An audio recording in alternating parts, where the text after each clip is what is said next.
Bueno, a continuación va a hacer su presentación la doctora Raquel Bolton en el tema relación materno-filial, consideraciones éticas. La doctora Bolton es magíster en ética biomédica, médica, amiga de toda la vida y miembro del CAE. Bueno, muchas gracias por la invitación, Elena, a todas las autoridades presentes y a ustedes que hoy nos acompañan. Bueno, el tema que hoy nos convoca es fundamentalmente esta relación materno-filial desde una consideración ética, y es un trabajo que yo quiero compartir con ustedes justamente en este marco de inicio de vida. Profundizar el análisis en una relación materno-filial permite proceder el abordaje metodológico con 3 ejes a considerar: consideración de una cronología coordinada en el propio genoma humano, un análisis antropológico que evidencia una dignidad humana y reflexionar en una ética proporcionada con carácter de obligatoriedad. Tutelar los derechos fundamentales y principalmente el derecho a la vida nos lleva a considerar la intervención médica y biotecnológica como indicadores de la valoración ética, especialmente en los criterios generales de proporcionalidad, desproporcionalidad e ilicitud en la ejecución de los actos humanos. Profundizar en el conocimiento sobre lo éticamente adecuado nos invita a presentar una serie de principios que deben guiar a la ciencia médica y a la tecnología, especialmente en aquellos casos que vulneran los derechos fundamentales del ser humano en el inicio de vida y alteran la natural y biológica relación madre e hijo, fracturando su génesis natural. La realidad biológica y psíquica de la mujer la constituye en el ser elegido desde el inicio de los tiempos para darle el don de la maternidad. Entre los valores que están vinculados a la vida de la mujer se encuentra la capacidad de poder albergar una vida. La maternidad de la mujer, en el periodo comprendido entre la concepción y el nacimiento del niño, es un proceso biofisiológico y psíquico, y el análisis científico confirma plenamente que su misma constitución física y su organismo tienen una disposición natural aún en la circunstancia donde no hay generación biológica. Llamado a la complementariedad con la mujer, el varón tiene un rol decisivo formando parte de la esencia misma de la familia, y su biología lo hace partícipe en el desarrollo sexuado y diferenciación genética de una nueva vida. La determinación cromosómica y endocrinológica lo hace protagonista y referente de la reciprocidad biológica. Inmediatamente después de la fecundación y reconocimiento específico de los gametos masculino y femenino, comienza, junto al desarrollo celular, una relación materno-filial que profundizará un diálogo difícil de olvidar por la intimidad provocada por la misma naturaleza humana. Pero es necesario comprender antes que células involucradas en la reproducción de los seres humanos son altamente especializadas en las funciones de transporte, reconocimiento, adhesión y fusión.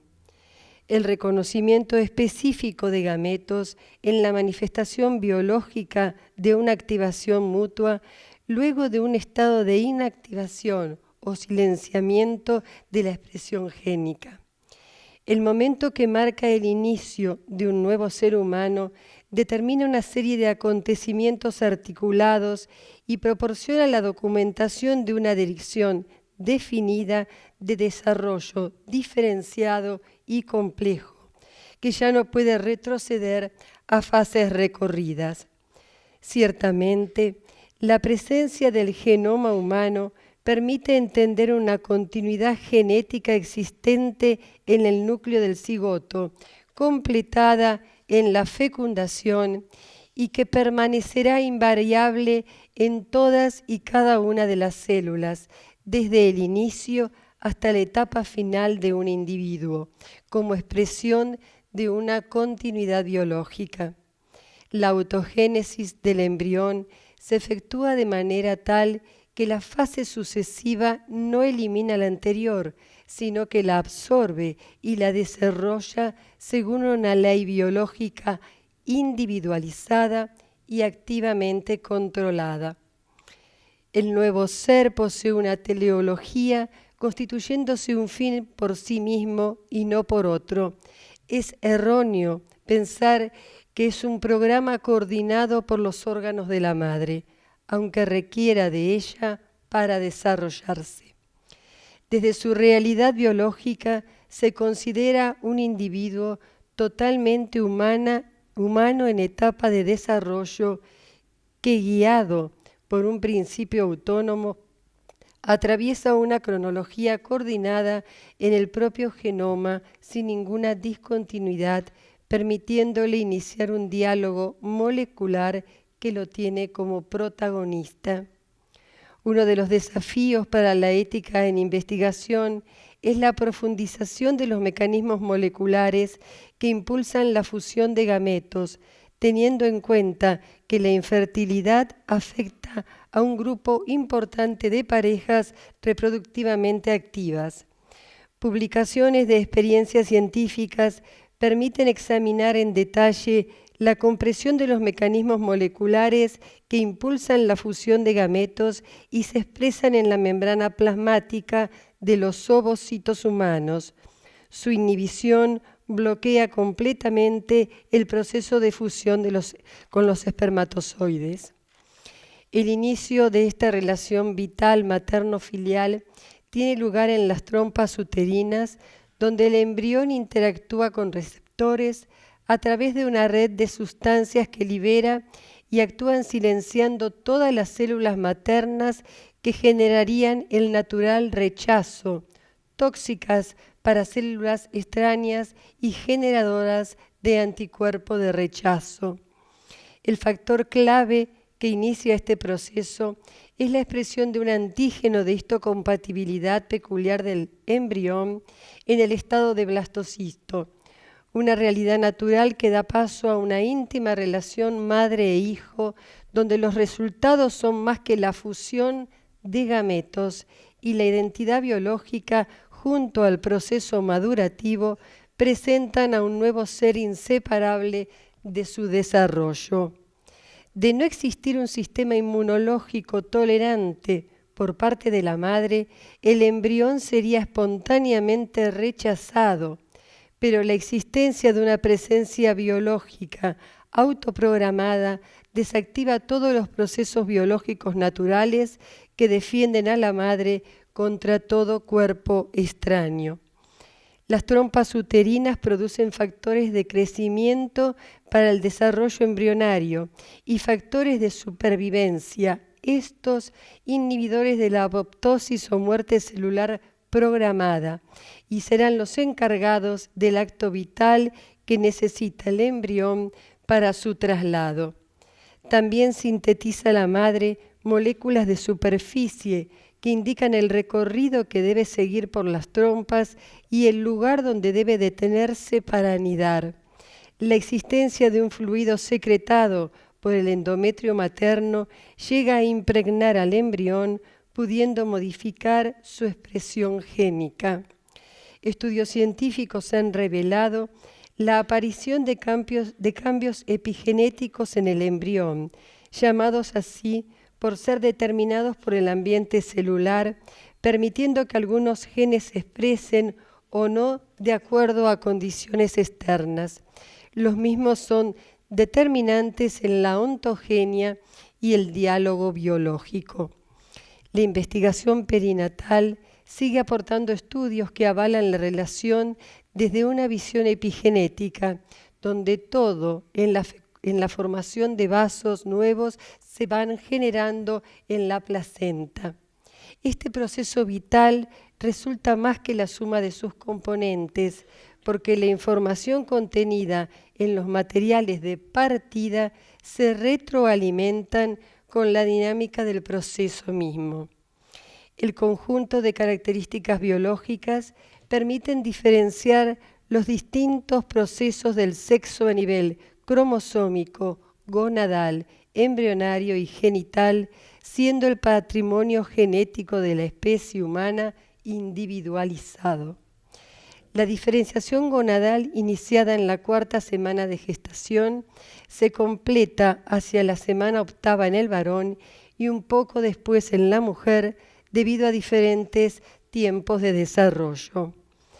La ciencia biológica pone de manifiesto el microquismerismo maternal. Esto significa la persistencia en un individuo de un bajo número de células o ADN de otro, situación que permite un tráfico bidireccional de células a través de la placenta. Las mismas pueden detectarse agrupadas en los llamados nichos de células individualizados por su componente cromosómico XX y también XY, encontrándose en órganos maternos, entre ellos especialmente la médula ósea, pulmón, hígado, riñón, piel, tiroides y glándula adrenal. Estas células fetales se denominan progenitores celulares asociados al embarazo. Son inmaduras y con gran potencial de diferenciación. Pueden proceder de la célula troncal hematopoyética de la sangre fetal y de la placenta y a través también de las células troncales que tiene el feto, que se diferencian para dirigirse a distintas localizaciones, entre ellas los músculos y el sistema nervioso. Recientes estudios han demostrado que las células tienen una gran capacidad de autorrenovación. Tienden a concentrarse en los tejidos de la madre afectados clínicamente, cumpliendo un papel de reparación en aquellos que se encuentran dañados, como es el caso de mujeres que padecían cardiopatías o enfermedades autoinmunes. Se ha detectado microquismerismo en diferentes órganos de mujeres que han sufrido pérdida espontánea de un embarazo o han realizado un aborto. En este último caso, el microquismerismo es más frecuente y más elevado. La relación materno-filial también se evidencia en la fecundación in vitro cuando se utilizan óvulos donados o cuando se recurre a la gestación subrogada. En la primera circunstancia, en los embriones implantados procedentes de la fecundación de óvulos donados, se podría modificar la expresión génica de su genoma por la presencia de mensajes maternos. Y en el segundo caso, también podrían influir en el genoma del hijo a través de lazos biológicos. La necesidad de contar con una reflexión profunda que aporte pautas de acción conforme a la existencia de principios universales e inmutables determinan el surgimiento de la bioética. Se relaciona con las ciencias biomédicas, funda criterios que sirven de norma para discernir la intervención lícita del hombre sobre la vida, responde a los problemas concretos de todos aquellos que se enfrentan a dilemas éticos en el ámbito de la salud y la enfermedad. Una bioética respetuosa de la antropología humana no ignora el valor de la vida de los otros seres vivientes. Habla de una diferencia para dar respuesta a los actos humanos y a la responsabilidad que les cabe a las implicancias éticas. Aportes bioéticos hacen referencia a principios fundamentales de la ética médica en el inicio de la vida. Así es el principio de autonomía. A través de su autonomía biológica, el nuevo ser desde las primeras fases de su desarrollo inicia el proceso de autoduplicación del material genético, iniciando una continuidad y gradualidad de una fase menos diferenciada a la más diferenciada. La persona humana nunca es un medio, es un fin en sí misma y hablar de dignidad es entrar en la profundidad de la bioética. Algunas corrientes filosóficas afirman que el embrión humano no debiera considerarse persona. Desde esta postura es necesaria la presencia de una sensibilidad consciente que se exprese a través de un sistema nervioso central. Esta visión sensitiva avala el concepto de persona vacío de significado en las etapas biológicas, que carecen de la capacidad de sentir dolor o expresar distintas sensaciones. Otras posiciones resaltan la importancia en las relaciones humanas, siendo esta la medida para valorar a la persona humana. Desde una visión antinaturalista se postula la irrelevancia de lo aportado por la biología para definir el estatuto ontológico del embrión. La visión ontológica sustancialista funda el concepto de persona en razón de su sustancia, el comenzar a ser y la existencia como tal, y no por su funcionalidad manifestada en el conjunto de operaciones.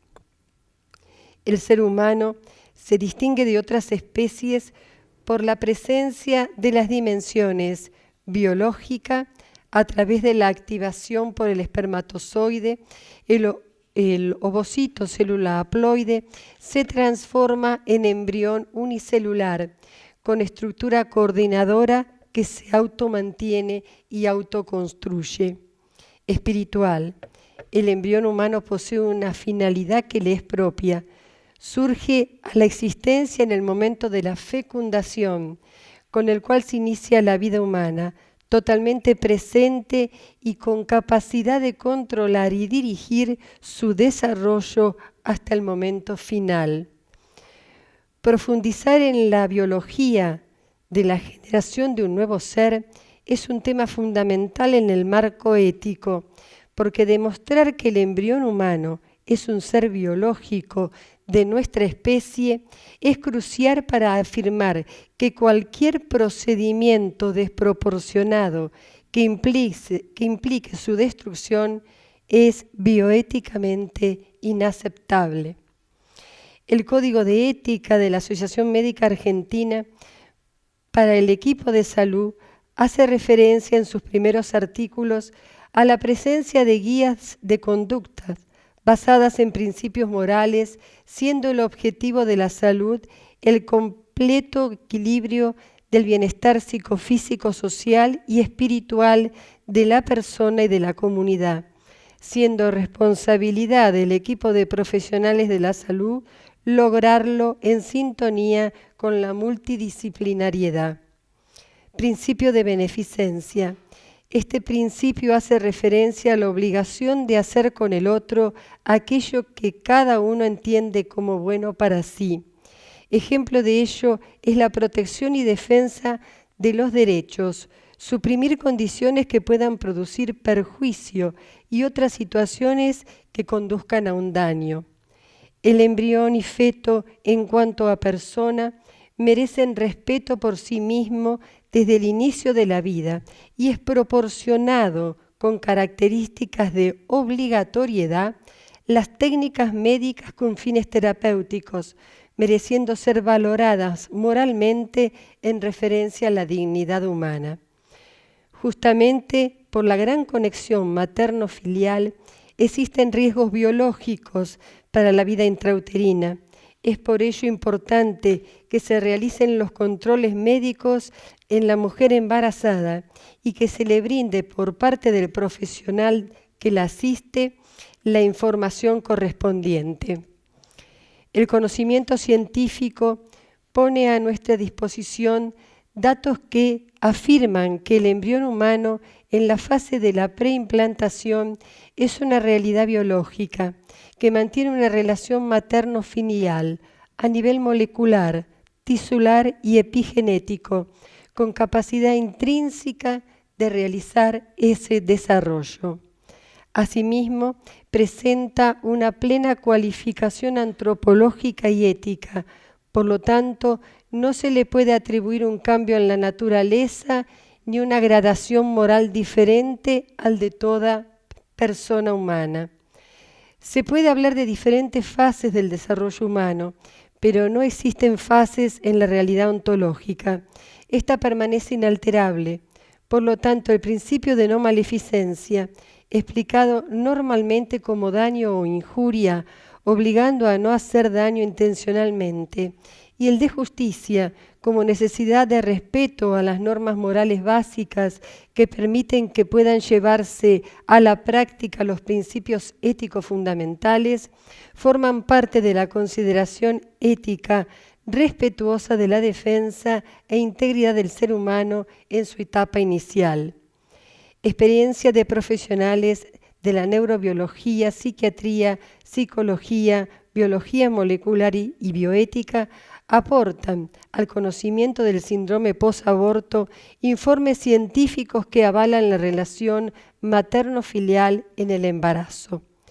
Suprimir una vida conlleva secuelas físicas y psicológicas difíciles de olvidar, ya sea por los métodos utilizados o por las complicaciones inmediatas que ponen en peligro futuros embarazos. Toda situación sumamente traumática vivida a nivel biológico aumenta el dolor y sufrimiento debido al desgarro que se produce en lo profundo de su ser cuando se interrumpe una relación madre-hijo que por su misma naturaleza no llega a su fin. El conocido como vínculo de apego afectivo y emocional forma parte del proceso biológico del embarazo y se ha comprobado que la interrupción del embarazo tiene consecuencias en la salud psíquica de la mujer al afectarse el íntimo vínculo filial.